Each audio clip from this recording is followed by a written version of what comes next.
12 এর আগে দুটো ক্লাস করে নিয়েছি দ্রবণ চ্যাপ্টারের। আজকে আমাদের থার্ড ক্লাস। আমরা আগের দুদিন দ্রবণের বিভিন্ন গাঢ়ত্ব নির্ণয়ের বিভিন্ন সূত্র সম্বন্ধে আমরা জেনেছি। সেই সংক্রান্ত কয়েকটা গাণিতিক প্রশ্ন আমরা সমাধান করেছি। আজকে আরো কয়েকটা তোমাদের জন্য, আমি আগের দিনও বলেছিলাম তোমাদের নিজে থেকে কয়েকটা প্র্যাকটিস করে নিতে। 4টা প্রশ্নের সমাধান আমরা অলরেডি করেছি। আজকে আমি 3টে কোশ্চেন দিচ্ছি, যেটা স্ক্রিনশট তোমরা নিয়ে নেবে। এই 3টে কোশ্চেনের অ্যান্সার তোমরা আমাকে কমেন্ট বক্সে জানাবে। ফ্রি অ্যান্ড ফেয়ার থাকবে। বই দেখে উত্তর বসিয়ে দিবে না, কিংবা কারো কমেন্ট দেখে উত্তর বসিয়ে দিবে না। নিজে পড়ে দেখবে, তারপরে যেটা অ্যান্সার পাবে সেটাই কমেন্ট সেকশনে লিখবে। যদি কোনো প্রবলেম হয় তাহলেও সেখানে জানাবে, আমি সেখান থেকে দেখে নেব।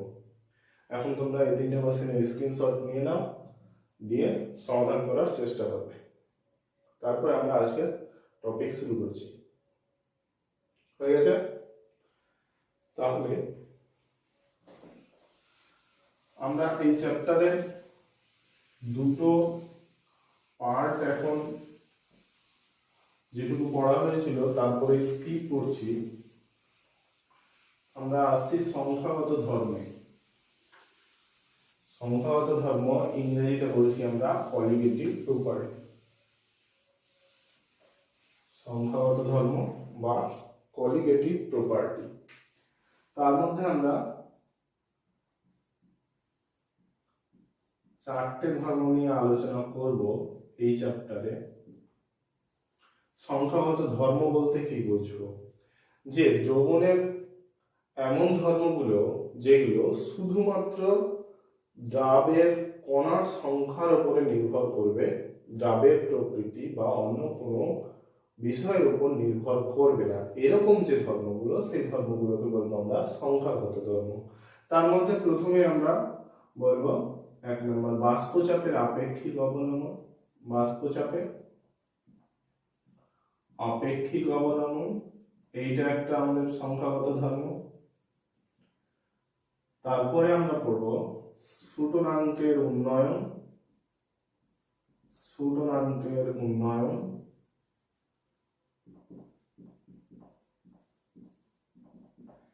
তারপরে আমরা পড়ব হিমাঙ্কের অবনমন।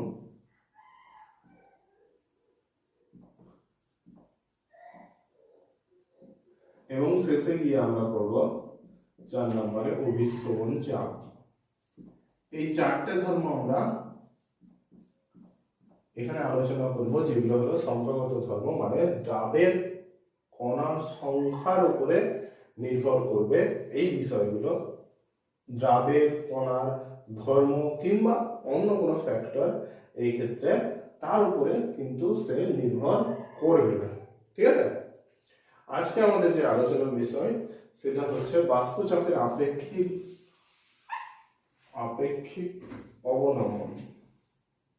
বাষ্পচাপের আপেক্ষিক অবনমন। তাহলে আজকে আমরা আলোচনা করছি বাষ্পচাপের আপেক্ষিক অবনমন নিয়ে। আমরা মাঝখান থেকে দুটো টপিক আমরা স্কিপ করলাম। সেই দুটো টপিক হচ্ছে তরলের দ্রাব্যতা সংক্রান্ত হেনরির সূত্র, মানে দ্রাব্যতা এবং সেই সংক্রান্ত হেনরির সূত্র। তারপরে আমাদের আছে রাউলেটের সূত্র, সেখান থেকে আমরা আদর্শ দ্রবণ, অনাদর্শ দ্রবণ কাকে বলে, বিভিন্ন বিচ্যুতি কিরকম ভাবে ঘটবে না ঘটবে সেসব আমরা পরে আলোচনা করে নেব। আমরা আজকে যেটা বলতে চাইছি বাষ্পচাপের আপেক্ষিক অবনমন। তাহলে প্রথমে আমাদের জানতে হবে যে বাষ্পচাপ কি। বাষ্পচাপের আপেক্ষিক অবনমন, প্রত্যেকটা কথাই ইম্পর্টেন্ট। বাষ্পচাপ কি, অবনমন কি, আপেক্ষিক অবনমন আমরা কেন বলছি? তাহলে বাষ্পচাপ কি?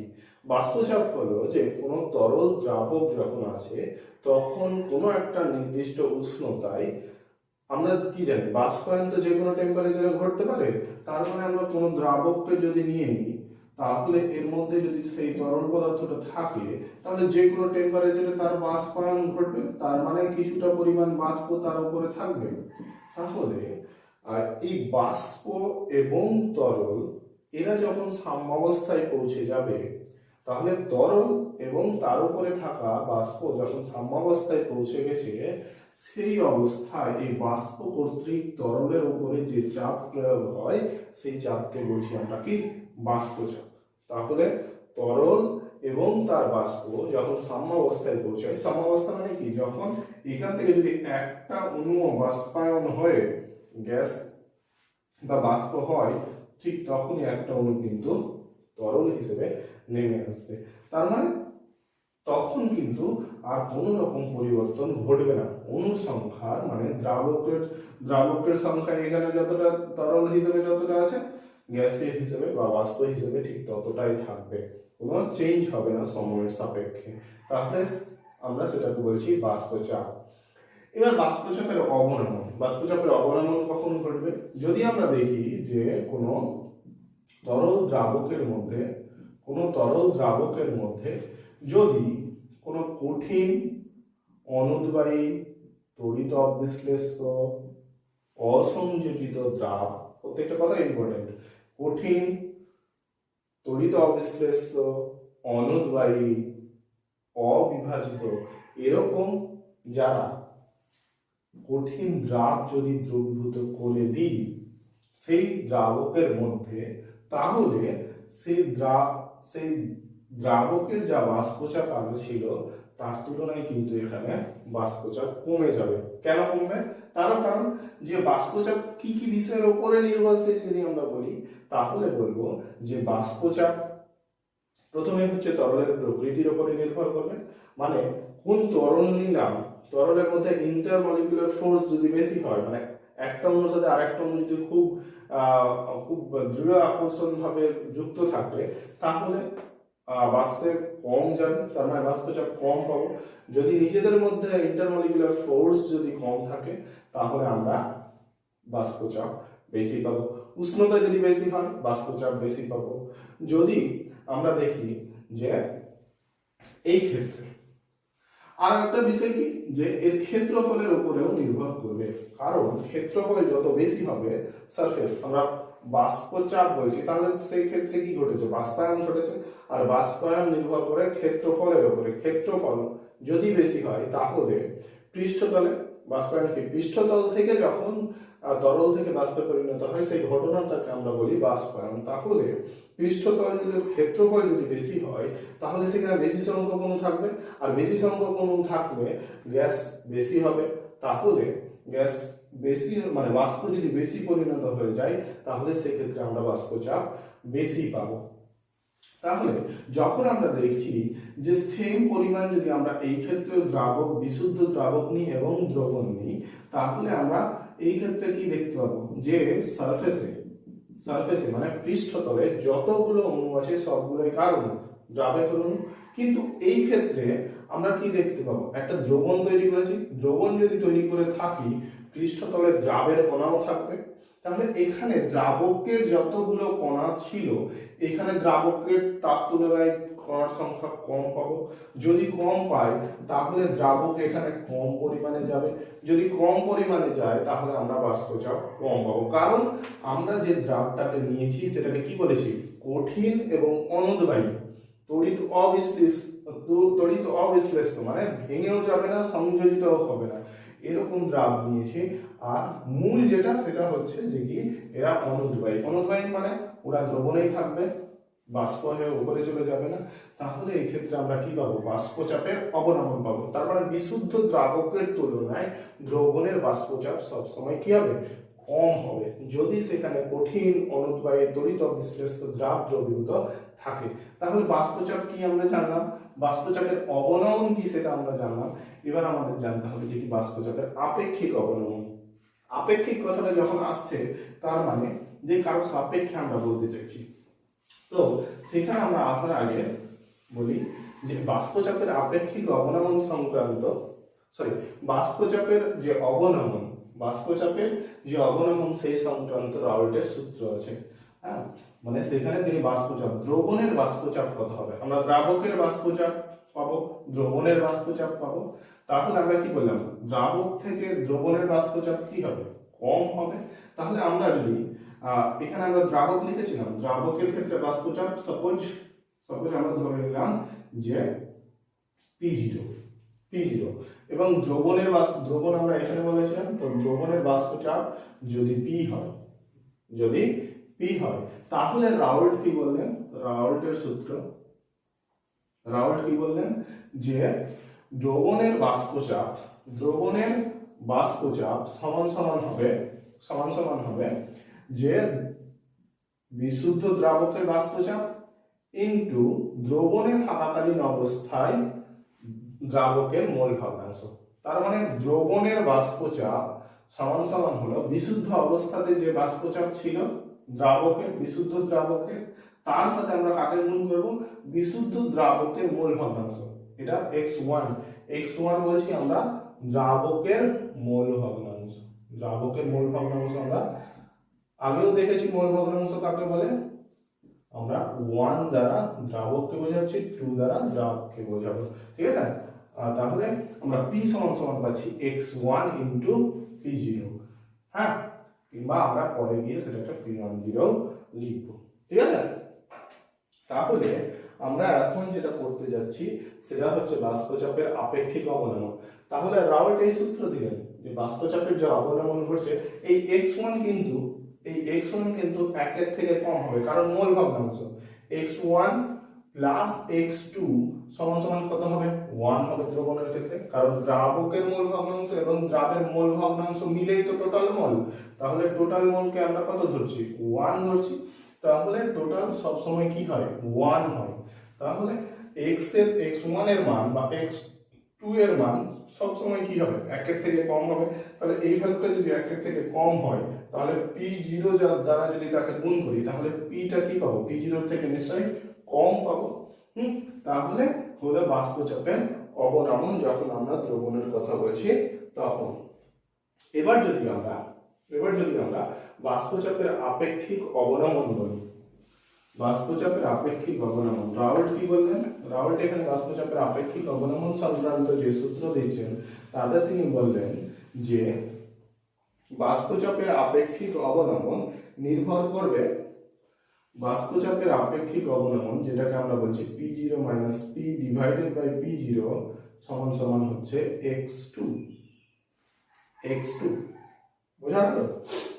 তার মানে আমরা কেন আপেক্ষিক অবনমন বলছি, এটা কি p0 মানে দ্রাবকের বাষ্পচাপ, এটা হলো দ্রবণের বাষ্পচাপ, তাহলে দ্রাবকের বাষ্পচাপ সবসময় বেশি হয়, দ্রবণের বাষ্পচাপ কম হয়। তাহলে এইটুকুটা হলো অবনমন, মানে এখান থেকে এটা বাদ দিলে সেটুকুটা কমে গেছে, অবনমন হয়েছে।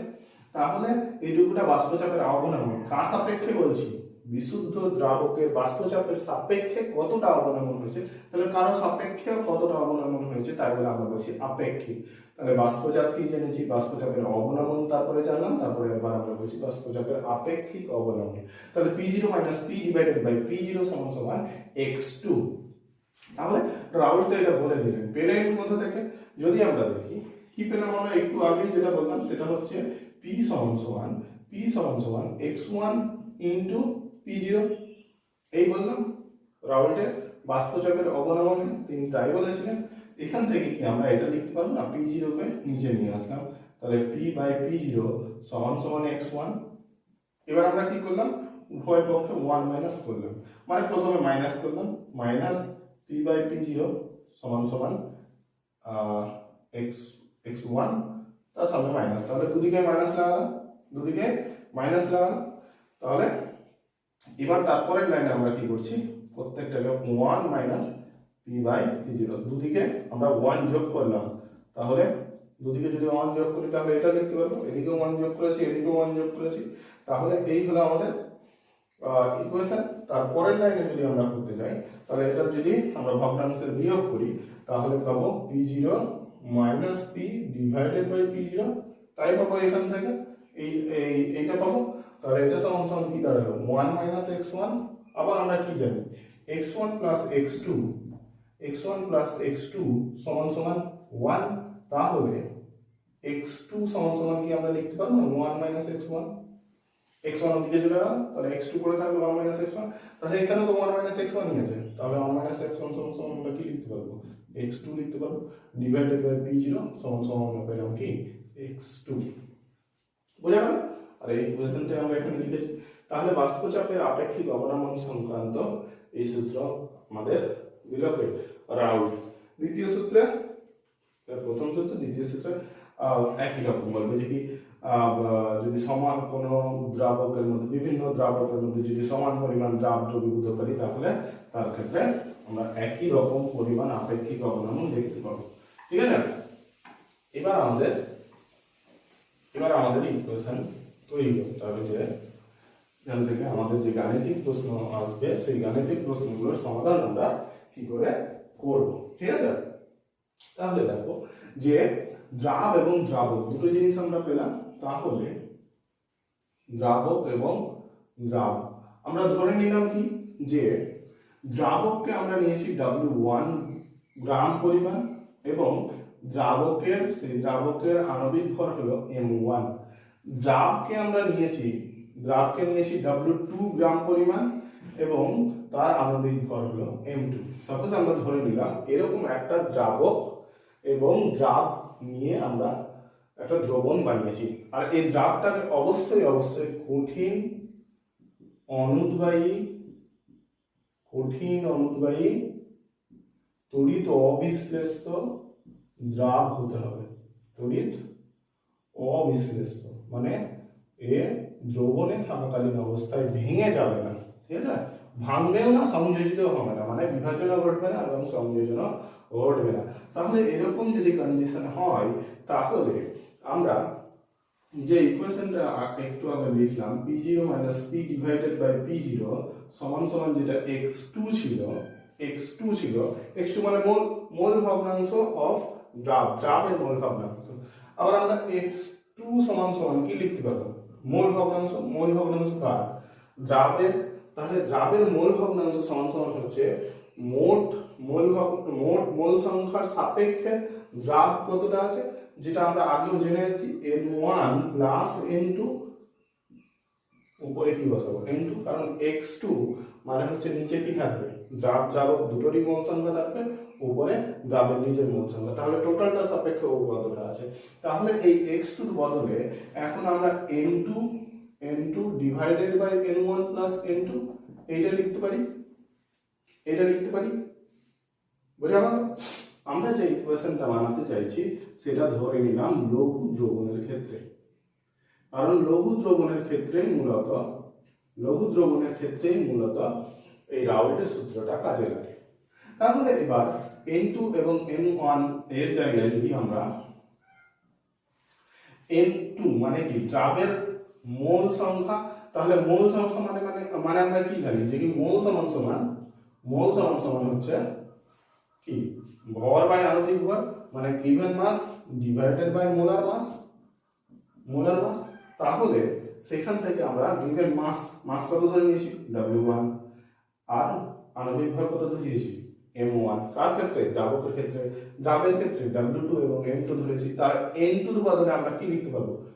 W2 ডিভাইডেড বাই M2 এটা লিখতে পারবো। বোঝা গেল না? ঠিক আছে।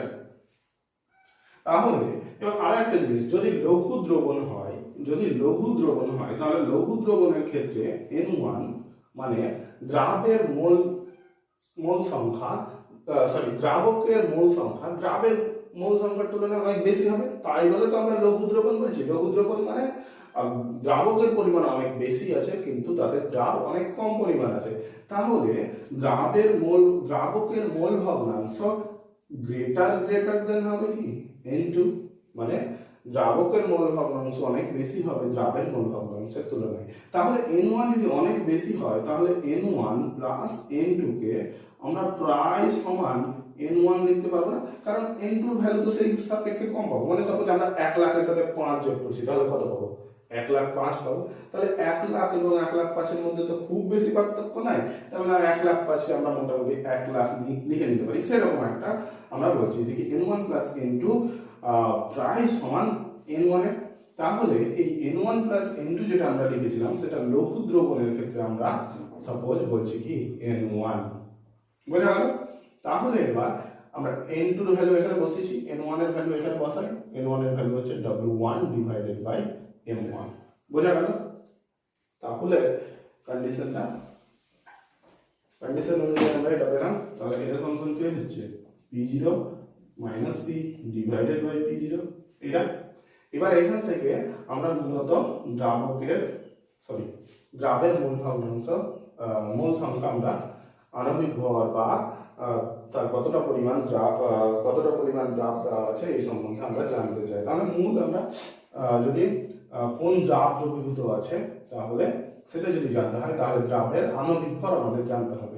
তাহলে এই যে W2 divided by M2 divided by W1 by M1 এটাকে আমরা এইরকম লিখতে পারবো W2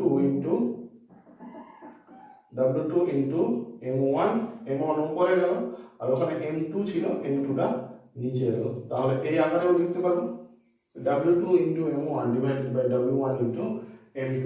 এবার আমরা এখানে M2টাকে বাম দিকে নিয়ে আসছি বাদ বাকিটা আমরা ডান দিকে বসাচ্ছি। তাহলে আমরা এটা কি করলাম P0 উপরে গেল, P0 মাইনাস P নিচে এলো, M2টাকে এখানে নিয়ে আসছি বাদ বাকিটা ওখানে নিয়ে আছে।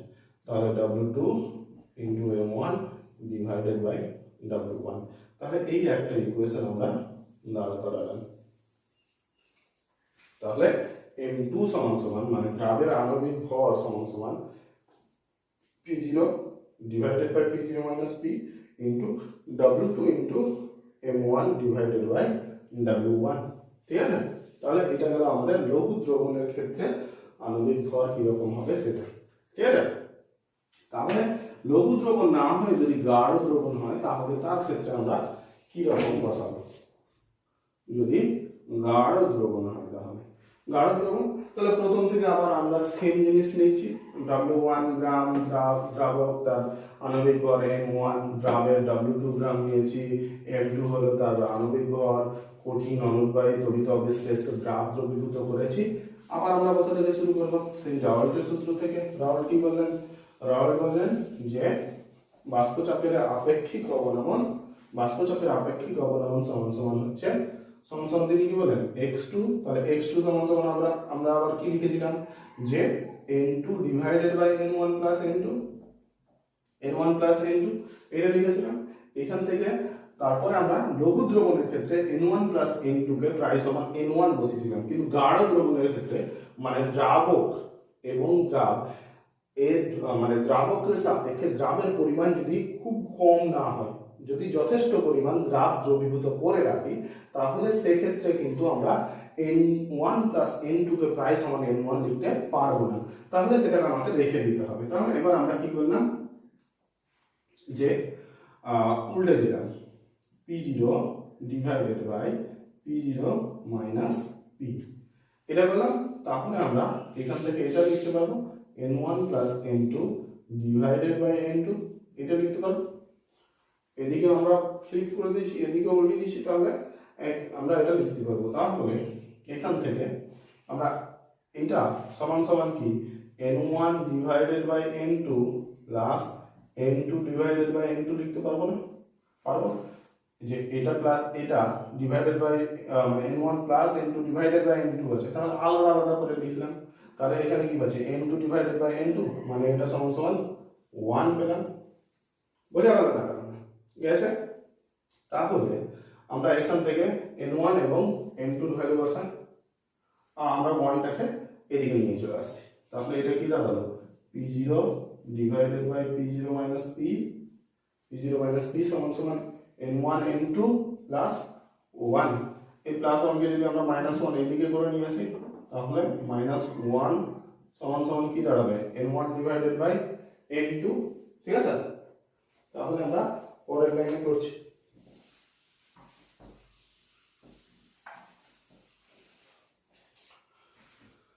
আমরা পরের লাইনটা যদি করি তাহলে এখান থেকে ভগ্নাংশের বিয়োগ করব। ভগ্নাংশের বিয়োগ করলে উপরে পাবো আমরা P0 পেলাম minus P0 plus P divided by P0 minus P এটা পাবো। এই ভগ্নাংশের বিয়োগ করলে উপরে কি আছে ডান দিকে n1 ডিভাইডেড বাই n2। আবার আমরা n1 n2 জায়গায় n1 ডিভাইডেড বাই n2 এর জায়গায় আমরা n1 এর বদলে লিখতে পারি W1 ডিভাইডেড বাই m1। আমরা আগেও লিখলাম এন টুর বদলে লিখতে পারবো W2 ডিভাইডেড বাই M2, এটা লিখতে পারবো।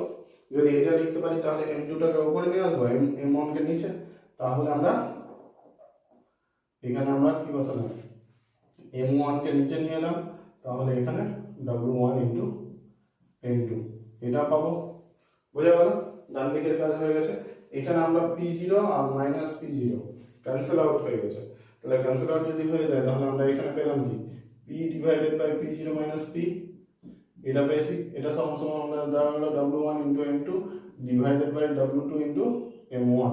আমরা আগের ক্ষেত্রে কি পেয়েছিলাম, M2 বের করেছিলাম, এর ক্ষেত্রেও আমরা M2 যদি বের করতে যাই তাহলে M2 কোথায় আছে, উপরে আছে, ওটাকে আমরা রাখলাম, তাহলে এটা দাঁড়ালো P0 divided by P divided by P0 minus P।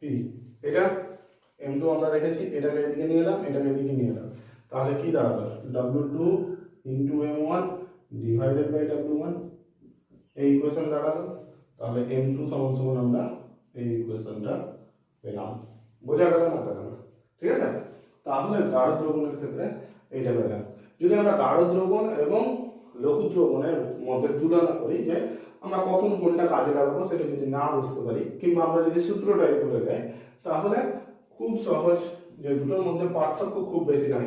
আমরা লঘু দ্রবণের ক্ষেত্রে এইটা পেয়েছিলাম, ভালো করে দেখে নেবে, আমরা এইটা পেয়েছিলাম যে P0 divided by P0 minus P into W2 into M1 divided by W1, এটা।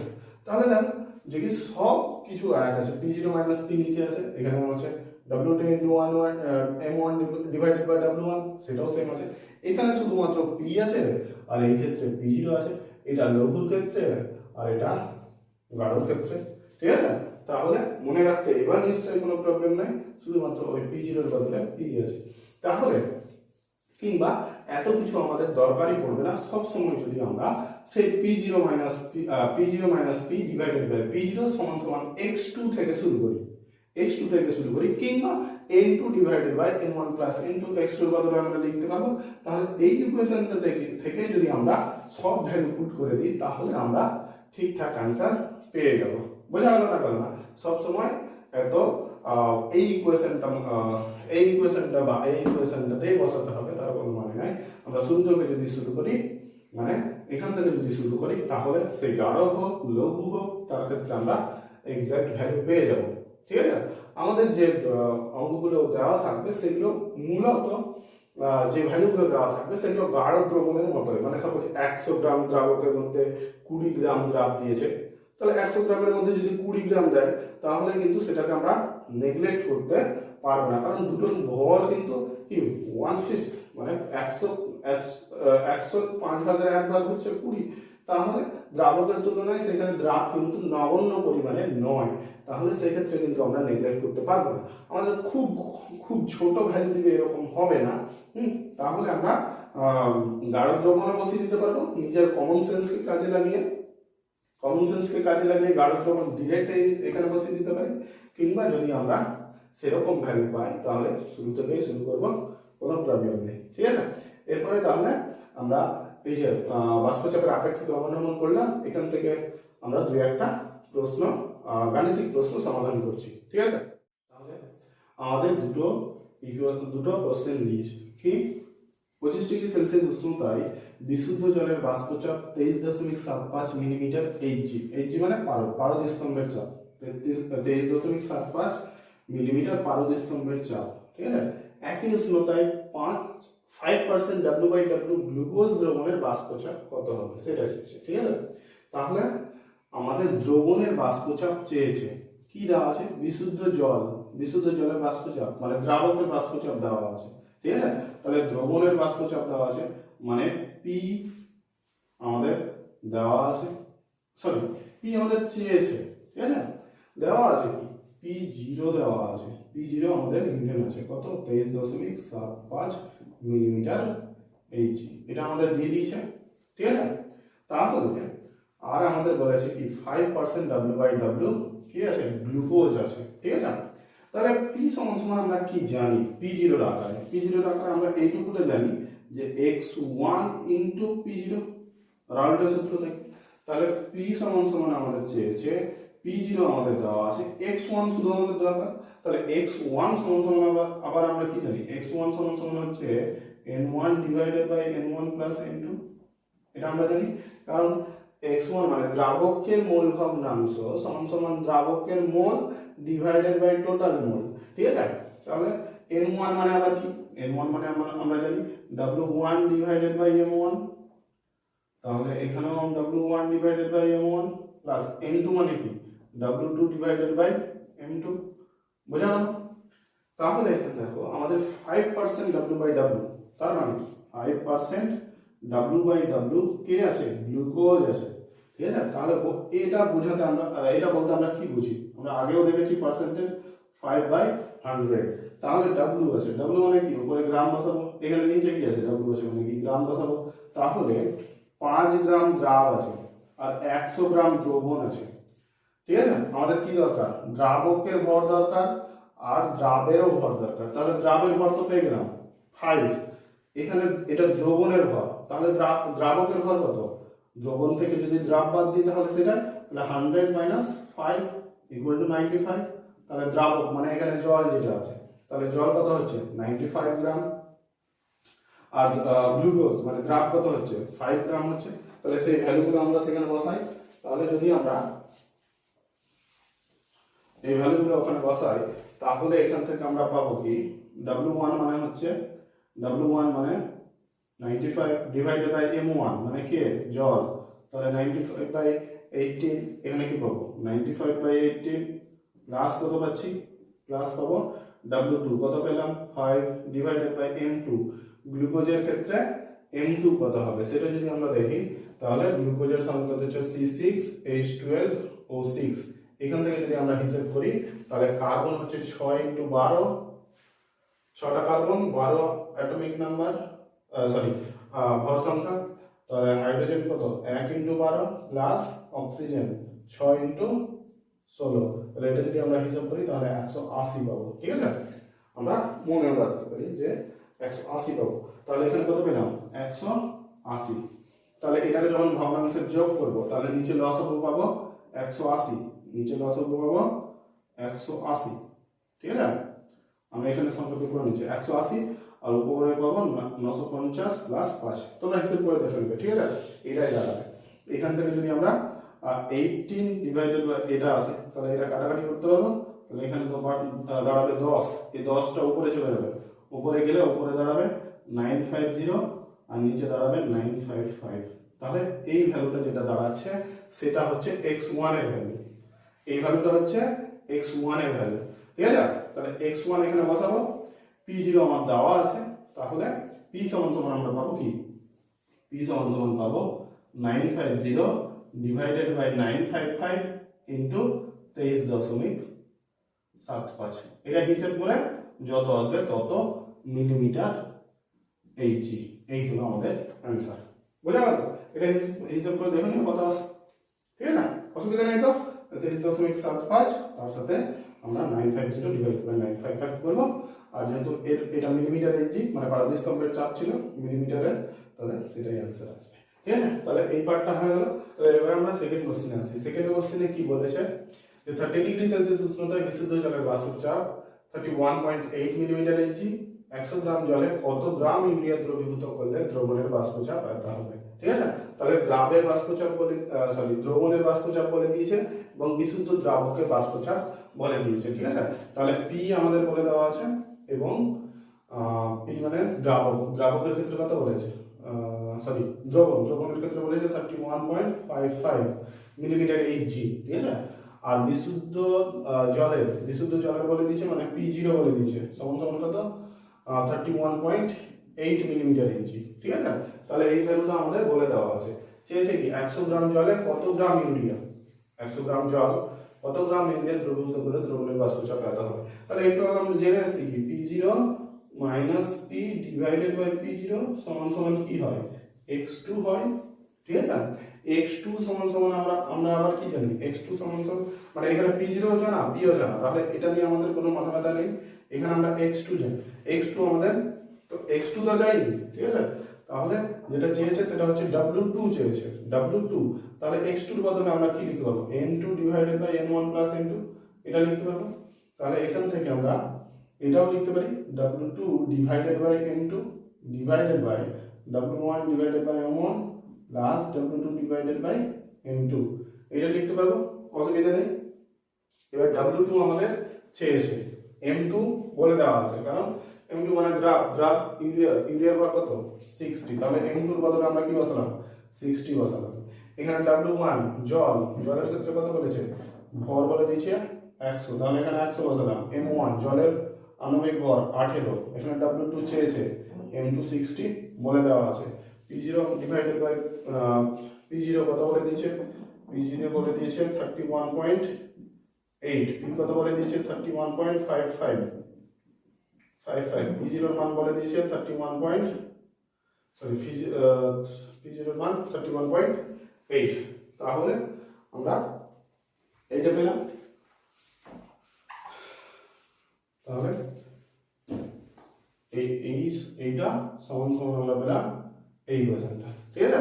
তাহলে এখান থেকে যদি আমরা সমাধান করি, তাহলে নিচে লসাগু পাবো, এইটা যখন ভগ্নাংশের যোগ করব তখন 18 এবং 60 লসাগু পাবো 180। তাহলে আমরা যদি হিসাব করতে যাই, তাহলে উপরে w2 ডিভাইডেড বাই 60 সেম রাখলাম, নিচে ভগ্নাংশের যোগ করছি, তাহলে নিচে পেলাম 180, তাহলে 10 ইন্টু 100 1000 প্লাস আমরা এটা পাবো 3w2, ঠিক আছে? তাহলে এটা পেলাম।